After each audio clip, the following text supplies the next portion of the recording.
Hello, High Tides. Welcome to the 14th edition of Beach Film News. So, this weekend is the 50th Super Bowl, and, well, some of us don't even know what it's about. Let's find out. Every year, the NFL, or National Football League, has a championship game of the highest level of professional football called Super Bowl. Super Bowl. Don't tell me, what's that name even got to do with football? Well, it does.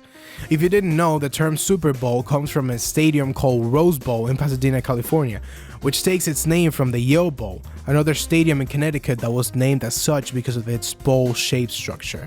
And who cares about the name? Seriously, who cares about football at all in this event? Yes, the celebration is about football and the surface. The truth is that a completely different engine is turning its gears backstage.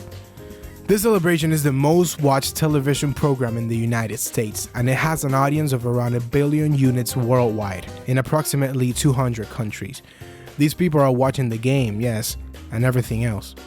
This broadcast is filled with commercial breaks, commercials that could potentially wash about 1 billion minds. Can you imagine that? But the real business is not in broadcasting a 30-second clip about your product to millions. It's in allowing you to. The price for a 30-second ad during the Super Bowl increases every year, having its latest numbers oscillating around the $3 and $4 million or more for each piece. This pushes companies to build commercial campaigns that are worth their money and our time, which is better for the audience in the entertainment aspect. But the mind makes more gold than that. There's banners, screens, seats, merchandise, food, the ball, even the players' socks. Also, corporations usually have to hire high-end advertisement companies to stay at the level and the expectations of the Super Bowl commercial campaigns. Companies with ties to the NFL? I don't know. Don't take my word for it. Next up is the halftime show. At the beginning, it used to be marching bands from local colleges or high schools, but as popularity increased, it became a thing of its own, currently pulling more audience than the actual game since Michael Jackson did his thing back in 1993. Quality has definitely dropped ever since. Fun fact, in 2012, rapper Maya gave the middle finger during a performance of Give Me All Your Lovin' with Madonna. It was caught by the TV cameras, and the attempt to censor the gesture by blurring the entire screen came late, but they didn't cry about it. Anyways, sports enforce both community and competitivity. They bring joy, thrill, excitement, entertainment. They are a maximum expression of the ineptitude, ignorance, and latent aggressiveness of the human nature, a flawed but beautiful thing. Too bad they had to mess it up with the rest. I'm signing off, but I'll be back. Let's hope so. Thanks, Oscar. Wow, there sure is a lot of money and energy that goes into that game. Now, let's hear it from our very own High Tides football coach. My name's Aaron Harris. I am a teacher at Miami Beach Senior High School.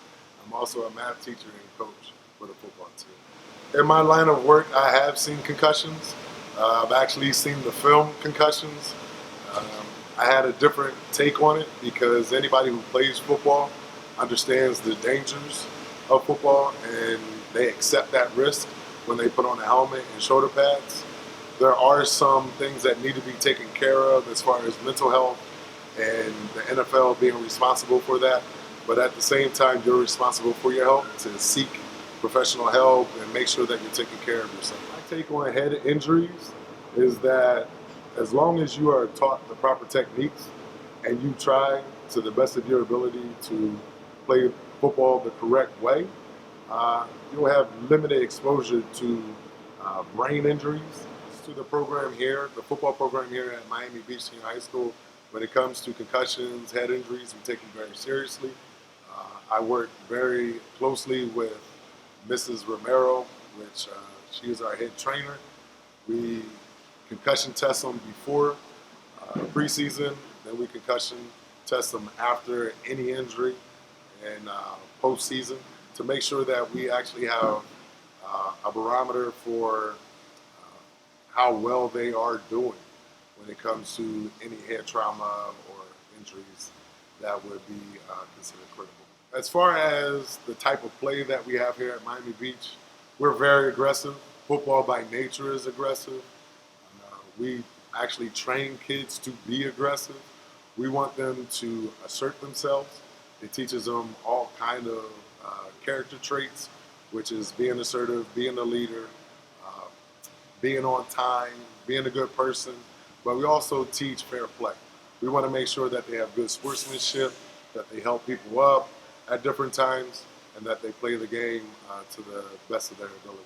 It's a beautiful thing to actually remember some of the great ones that went before us. I myself like water paper. There's O.J. Simpson. There is Brown. Well, for me, both teams for this Super Bowl, which is the 50th time that they've actually met in the NFL for the Super Bowl series. I believe the Panthers actually have an edge this game, only because their defense is a tenacious defense. They're aggressive. They're opportunistic. And for the most part, they keep offenses on their heel. It'll be a great game, I believe. It won't be a blowout, but at the same time, the Panthers have a little edge to them that will probably edge them over the Denver Broncos. Have I ever been to the Super Bowl? Yes, I have. I actually saw the Rams versus the Titans. It was 2000. I graduated in 1999 from Penn State. And when I graduated, my agent actually gave me tickets to see that Super Bowl, and it was in Atlanta. So it was a great experience. My thoughts on the NFL is that NFL stands for not for long. My experience with it after I left college was a lot of tryouts and seeing how specific and detailed the coaches are, the organizations are, in regards to what kind of players they sign. Also, the process of picking up the best athletes in the world. I believe that the NFL salaries are actually unjust in the fact of they're not guaranteed. For all you athletes, you really have to be careful with any kind of injury. If you don't feel normal, please tell somebody. Tell your coach, your parents, or guardian. Now, we recently lost a fellow high tide. He touched all of our hearts and opened doors to many paths. I was fortunate to meet Mr. Burroughs just a couple times, and I was talking to the kids about the privilege of what we have here at school. I had him as a teacher when I came to 9th grade, and I pretty much joined all his music classes, guitar classes, rock ensemble, sound engineering. He was somebody that you always looked up to because he just embodied what a full musician was. Meant an awful lot. I never stopped speaking to him even after I graduated. I've known him since 1975 when I first saw him with the rock ensemble. Just 2 doors down from me, that room, which was his, is still rocking after all this time. And then I became a member of the rock ensemble, which was like a dream for me. He was somebody that you wanted to be around because you knew you were going to learn so much from him. His legacy is to get along. His legacy is to play music, which is the universal language. A lot of what I do today as a music educator comes from Mr. Burroughs. He still is my second father. His legacy is huge. I mean, if we can keep it here, and I think we can, I think it's something we have to do. And it's got to be us making it happen. That's what it comes down to.